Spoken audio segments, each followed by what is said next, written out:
Les gars, on se retrouve aujourd'hui pour une nouvelle vidéo. Aujourd'hui on s'intéresse au deck Thunder Dragon.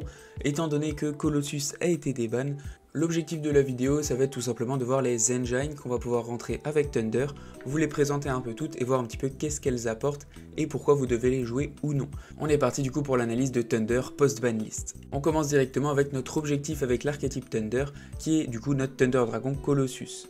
Donc au niveau de Colossus, ce qui va faire qu'on a envie de l'avoir à la fin sur le terrain, c'est qu'il va empêcher notre adversaire d'ajouter des cartes à sa main, excepté en les piochant, ce qui est un effet qui est extrêmement fort et qui va bloquer la plupart des decks. Autre effet, si cette carte elle doit être détruite par battle ou effet de carte, on peut bannir un monstre Thunder depuis notre cimetière à la place. Dernier effet, c'est sa simplification d'invocation. On peut ou le faire avec une carte magie de fusion, donc ça c'est possible, mais c'est très rare. Ce qui va se passer le plus, c'est qu'en fait on a juste besoin qu'un monstre Thunder ait activé son effet depuis la main et qu'on ait un monstre Thunder à effet sur le terrain non fusion. On l'envoie au cimetière et ça nous fait notre Colossus. C'est pour ça que c'est quelque chose de très simple à faire et vous pouvez le voir dans différents decks. La première carte qu'on va voir de Thunder, c'est Batteryman Solar, qu'on va jouer x3 dans quasiment toutes les versions actuelles. Au niveau de ce monstre là, c'est notre starter qui ne fait pas partie de l'archétype, mais qui est juste un monstre tonnerre. Au niveau de son effet, si elle est norme ou spé, on va pouvoir envoyer un monstre Thunder depuis notre deck au cimetière. Si un monstre Thunder est invoqué spé ou norme sur le terrain, tant que cette carte est sur le terrain, on peut invoquer un token sur le terrain. Pourquoi il est intéressant? Parce qu'il permet d'envoyer un de nos dragons directement depuis notre deck au cimetière, et ensuite, en général, il y a toujours une invocation qui se fait d'un monstre Thunder, ça nous fait un token qu'on pourra utiliser plus tard, ou pour des synchros, ou pour d'autres choses si on a besoin. Au niveau des différents monstres Thunder Dragon, on va en avoir 3 différents. On va avoir Dragon Roar, Dragon Hawk et Dragon Dark.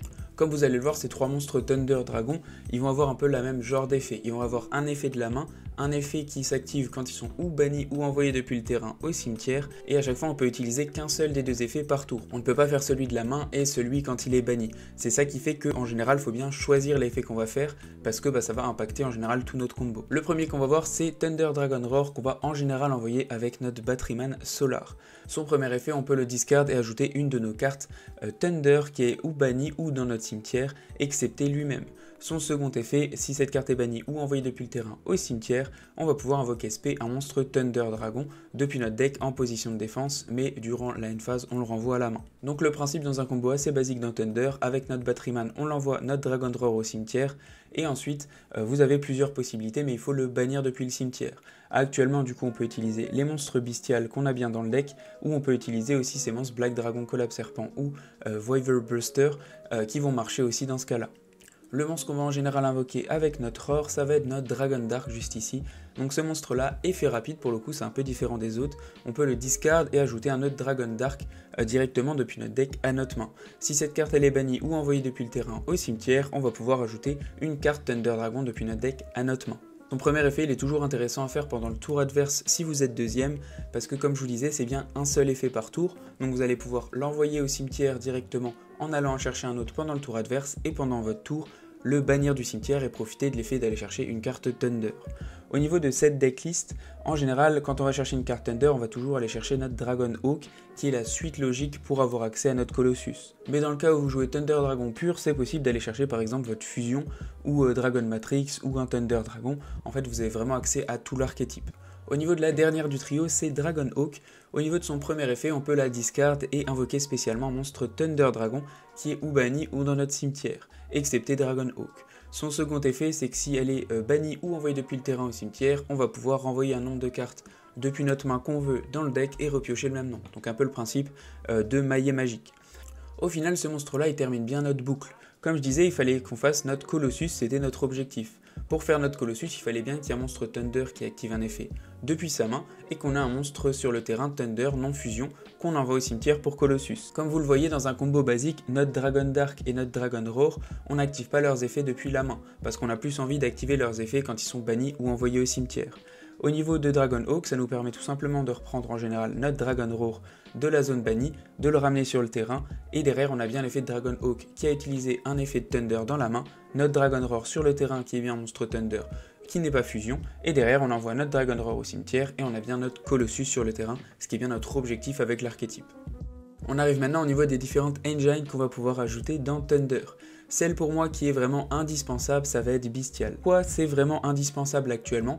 Comme je vous expliquais, notre combo de base de Thunder, en fait quand notre monstre Dragon Roar il part au cimetière avec notre Solar, en fait on a un espèce de blocage qui fait qu'on a besoin d'un autre archétype ou d'autres cartes qui vont faire que dans notre cimetière, notre Dragon Roar est banni et qu'on puisse finir notre combo Thunder. Et bien c'est là qu'en fait c'est super intéressant de jouer Bystial parce que déjà ça permet de bannir Roar dans le cimetière et d'activer son effet et d'avoir et accès au Bystial et accès derrière à votre loop avec Thunder. En plus de ça, les monstres de Bystial, vous pouvez le faire pendant le tour adverse.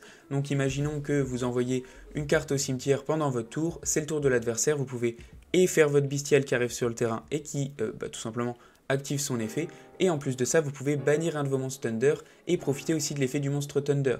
Donc ça c'est vraiment super intéressant. Et le dernier aspect c'est que vous avez bien accès aussi à Branded Regained qui va activer ses effets quand il y a des monstres Light ou Dark qui sont bannis, donc ça va marcher aussi avec vos monstres Thunder. Donc si vous voulez jouer Thunder, je vous conseille vraiment à 200% de rentrer Bystial, parce que Bystial se suffit à lui-même, mais par contre Thunder va vraiment beaucoup apprécier l'aide des Bystial dans le deck.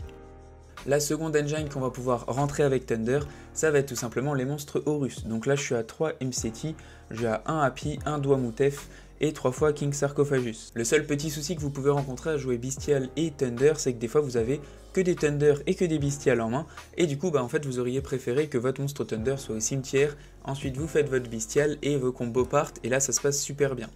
C'est là qu'intervient un peu l'effet de Horus, c'est que vous devez sacrifier des cartes depuis votre main pour pouvoir activer vos monstres Horus. Donc à ce moment-là, vous pouvez débloquer la situation dans le cas où vous avez Thunder Bystial, donc envoyez vos Thunder au cimetière ou vos Bystial si vous en avez besoin. Et en plus derrière, vous avez bien toute votre loupe avec Horus. Donc vous allez pouvoir invoquer votre Horus, avoir accès à Happy Dwamutef, et derrière avoir accès à votre Xyz The Zombie Vampire. Même principe avec The Zombie Vampire qui va permettre d'envoyer 4 cartes du dessus de votre deck au cimetière. Donc en fait dans le cas où vous avez beaucoup de choses, tout ce qui est Horus ça va vous permettre d'envoyer vos ressources au cimetière et de les bannir. Et dans le cas où vous avez absolument ni touché Bystial ni touché vos Thunder, vous faites votre loop avec Horus. Derrière Horus a déjà grâce à elle-même peut piocher des cartes, et en plus derrière vous avez le Vampire qui peut potentiellement envoyer ou des Bystial ou des monstres Thunder au cimetière et faire débloquer la situation et que vous ayez votre board qui est plutôt basique. Une autre engine qu'on va pouvoir rajouter à Thunder, c'est tout simplement Assaut Synchrone. Au niveau d'Assaut Synchrone, c'est un monstre qui va se spé facilement, on prend juste 700 dommages, il est niveau 2 et il est bien synthoniseur. Cette carte c'est une petite carte x3 qu'on voit comme ça dans le deck, on se dit ça change pas grand chose. Je peux vous dire que tout l'extra deck il est vraiment presque basé là-dessus au niveau des synchros. Au niveau des différentes possibilités que vous avez, en tout cas avec le deck que j'ai là, c'est que déjà la première, c'est que si vous avez entre guillemets que dalle, vous avez Batteryman Solar qui va faire un token niveau 1. Au niveau de ce token, vous pouvez utiliser votre Assaut Synchro niveau 2 plus le token, avoir accès à votre Martial Metal Marcher. Au niveau des choses un peu plus basiques, tout simplement vos monstres Thunder et vos monstres Bystial vont être niveau 6, donc accès ou alors à Axel Synchro pour passer en Synchro 10, ou alors à des monstres Synchro 8 si vous en avez besoin. Et derrière, vous avez bien votre Lubellion et votre Imseti, et vos monstres tout simplement de Horus qui vont être niveau 8. Donc plus votre Assaut Synchrone, ça vous donnera bien accès à des monstres Synchro 10. Donc c'est vrai que c'est une seule carte qu'on rajoute dans le deck, mais dans tous les cas, c'est une invocation spéciale et ça vous donne accès à beaucoup de choses. Au niveau des autres cartes que vous pouvez jouer avec Thunder, qui sont déjà peut-être un petit peu moins chères que ceux dont je vous ai parlé, on va pouvoir avoir aussi la Mélodie Awakening of Dragon, x3 dans le deck, plus des monstres qui vont avec comme Lévianir, Diabolos et Chaos Empereur. Au niveau aussi du cas où vous ne voulez pas caser énormément d'argent dans le deck, vous pouvez jouer des decks Thunder un peu plus basiques, où vous rentrez, je vous conseille quand même Bystial pour vraiment être compétitivement utile, mais si ce n'est pas le cas, vous pouvez aussi rentrer des cartes plus basiques comme Thunder Dragon, Dragon Matrix, la fusion et aussi le monstre fusion Dragon Titan, qui est ultra utile quand vous jouez pur ou quand vous jouez un petit peu moins d'engine. C'est vraiment beaucoup moins cher et ça reste quand même assez fort au niveau du deck. Voilà, je pense avoir dit tout ce que j'avais envie de dire sur Thunder.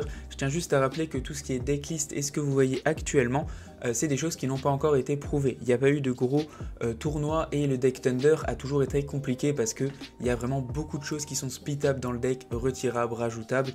Donc on verra surtout au niveau des premiers events qu'est-ce qui est le mieux, parce qu'actuellement il y a des Horus, actuellement il y a des trucs, mais il faut voir en situation réelle avec une méta réelle parce qu'actuellement on ne sait pas trop qu'est-ce qui va encore bouger, pour voir exactement qu'est-ce qu'on va jouer dans Thunder. Donc je vous conseille déjà d'attendre si vous voulez jouer le deck, sauf si vraiment vous avez une compétition qui arrive, mais sinon d'attendre, de tester de votre côté et de vous voir ce qui vous plaît le plus, parce qu'il y a vraiment beaucoup de manières de le jouer, et pareil, il y a des cartes qui coûtent extrêmement cher, alors que des choses pas chères comme Allure of Darkness, ça fait très bien le taf avec des decks Thunder.